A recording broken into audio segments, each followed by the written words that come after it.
October the 29th, 1929, a date that would be seared into the national consciousness, forever known as Black Tuesday.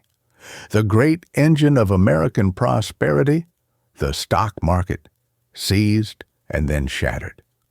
The initial response was one of stunned disbelief, a collective gasp of hubris meeting reality.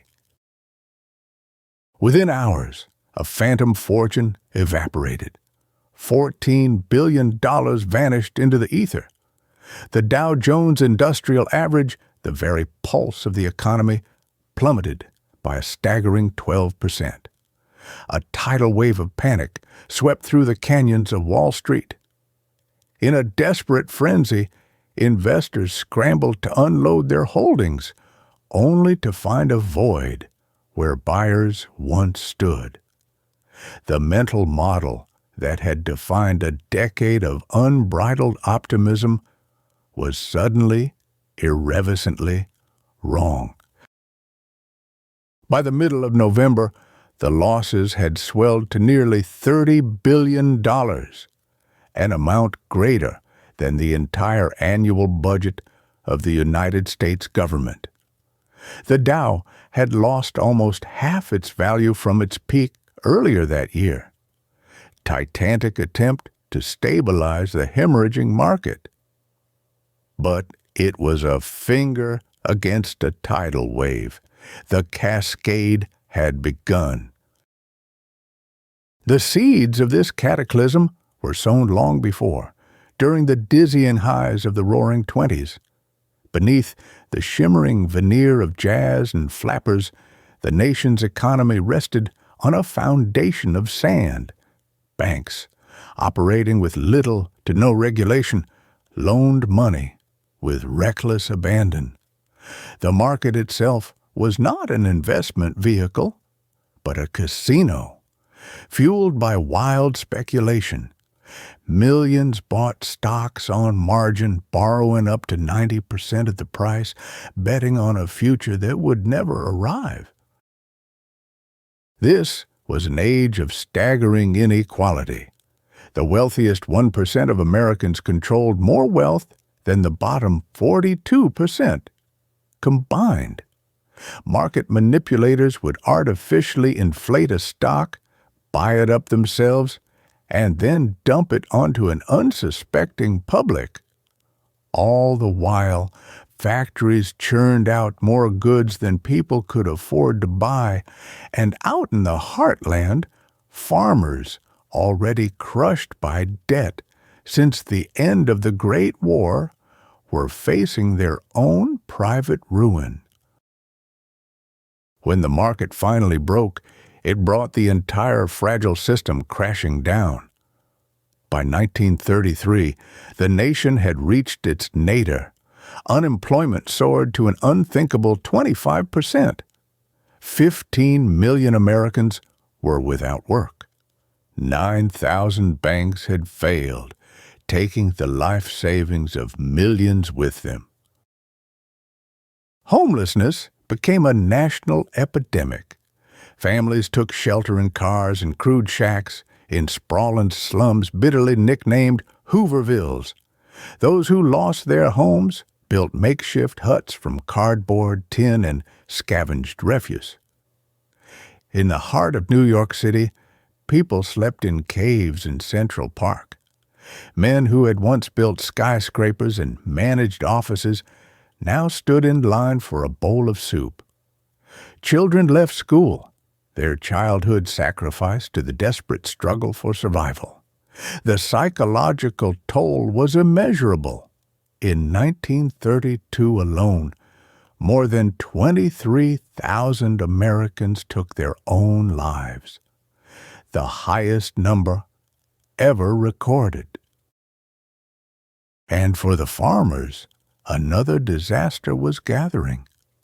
A deadly confluence of over-farming and a relentless drought was beginning to turn the Great Plains into a barren wasteland.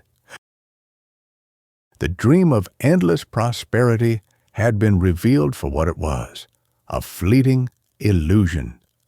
The decade of roaring confidence had ended in a deafening silence, leaving behind the wreckage of fortunes and lives, a stark testament to how thin the veneer of civilization truly is and how quickly the bedrock of a nation can turn to dust. A relentless wind scoured the plains, creating a wasteland where farms once stood. From the ravaged heartlands of Oklahoma and Texas, a great exodus began. Hundreds of thousands of families, dispossessed and destitute, became migrants in their own country. Labeled Okies, they drifted west toward a Californian dream that, for most, was a mirage of work that rarely existed. In the halls of power, the federal government seemed frozen, a bystander to its own nation's collapse. President Hoover clung to a creed of rugged individualism, the conviction that Americans must lift themselves from ruin without the aid of the state. But as banks shuttered their doors and breadlines stretched for miles, public patience wore thin and anger began to smolder. Protest, once a whisper, became a roar. In 1932, it found its voice in the Bonus Army, thousands of World War I veterans who marched on Washington. Their demand was simple: the early payment of a bonus promised for 1945. Hoover, while not without sympathy, saw their plea as fiscally irresponsible. He ordered them cleared from the federal buildings they occupied. The order was carried out by the United States Army. Under the command of General Douglas MacArthur, troops advanced with bayonets fixed and tear gas canisters hissing. The spectacle of soldiers driving out veterans shocked the nation and sealed a president's political fate. With faith in the system shattered, the nation's moral compass began to spin. In the vacuum of authority, outlaws became full pretty boy Floyd thrived in the chaos of the early 1930s, their exploits celebrated by a public desperate for any defiance against a failed order. Some turned to radical ideas, flirting with communism, dreaming of revolution. The election of 1932 was not a choice, but a demand. The American people cried out for change, and their call was answered. Franklin Delano Roosevelt, the Democratic governor of New York, won in a landslide, promising a New Deal. On March 4th, 1933, a new president spoke to a nation crippled by despair. "The only thing we have to fear," he declared, "is fear itself." It was more than rhetoric. It was a declaration of war on inaction. In his first 100 days, Roosevelt unleashed a storm of legislation, an unprecedented intervention into the life of the nation. The goal was threefold: relief, recovery, and reform. The Emergency Banking Act shuttered failing institutions to restore public trust. The Civilian Conservation Corps sent an army of young men to plant trees and build parks, healing the land as they healed themselves. The Works Progress Administration created jobs not just for laborers building roads and bridges, but for artists and teachers. The Social Security Act of 1935 forged a new contract between the citizen and the state, establishing unemployment insurance and pensions. The Securities and Exchange Commission was created to police Wall Street, a watchdog to prevent a future collapse. Millions found work. Farmers received support. Labor unions gained new power, and the exploitation of child labor was restricted. Yet for every American who saw a savior in Roosevelt, there was another who saw a tyrant, overstepping the bounds of government. The New Deal was not a universal cure, but the beginning of a new argument, a fundamental debate over the role of the state in the lives of its people, an argument that has never truly ended. The nation's debt swelled, climbing from $20 billion to $33.7 billion in just 3 years, a figure representing nearly 40% of the entire American economy. In the boardrooms of industry, leaders accused their president of socialism. In the marble halls of the Supreme Court, justices struck down his laws. Even within his own party, there were whispers of opposition. Yet, he pushed onward, securing an unprecedented 4 terms in office. But the New Deal's promise did not reach every American. For black families, aid was often a trickle, and doors to federal job programs remained closed. Women, displaced from the workforce, struggled to find a place in projects built for men. Across the South, the old poison of racism pursued segregation. The nation's industrial heartland became a battleground. In the spring of 1937, a strike at the Republic Steel plant in Chicago erupted into chaos. Police opened fire on unarmed workers, killing 10 in what would be known as the Memorial Day Massacre. It was a brutal sign of the escalating war between labor and capital, a fight for dignity being written in blood. Allegations of corruption and waste swirled around certain projects, a shadow of political favoritism clinging to the edges of recovery.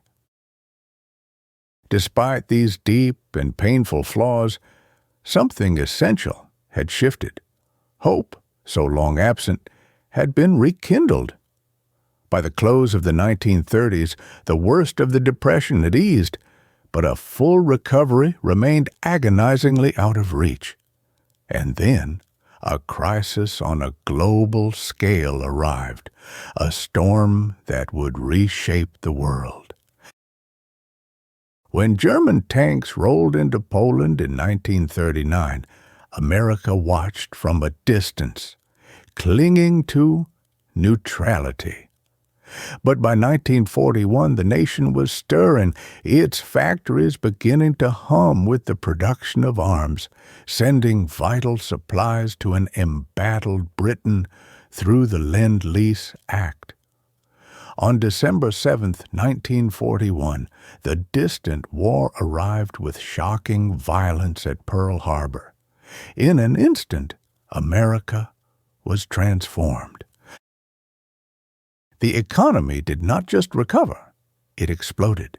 The dormant power of American industry was unleashed for a single purpose: war.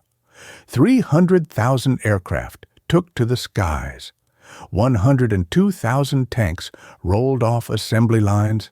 Nearly 12 million rifles were forged. Over 1,200 major warships were built to command the seas.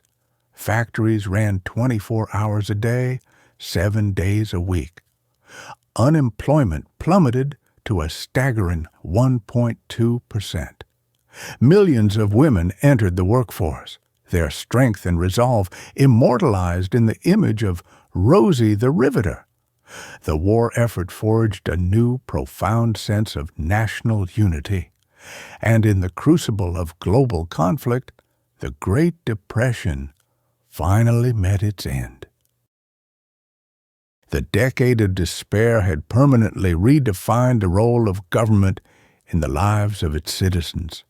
It left behind the foundational pillars of Social Security, the regulations to tame a reckless banking system, and the hard-won protections for labor. It was a brutal lesson that unchecked avarice and inequality could fracture the foundations of even the most powerful economy. Millions had suffered, their lives irrevocably altered. But it was the resilience of ordinary people, the factory worker, the farmer, the mother, the migrant, that ultimately rebuilt a broken nation. They emerged not merely from an economic collapse, but from a trial that had tested the very soul of the American dream, proving that even in the deepest darkness, a society can choose to remake itself.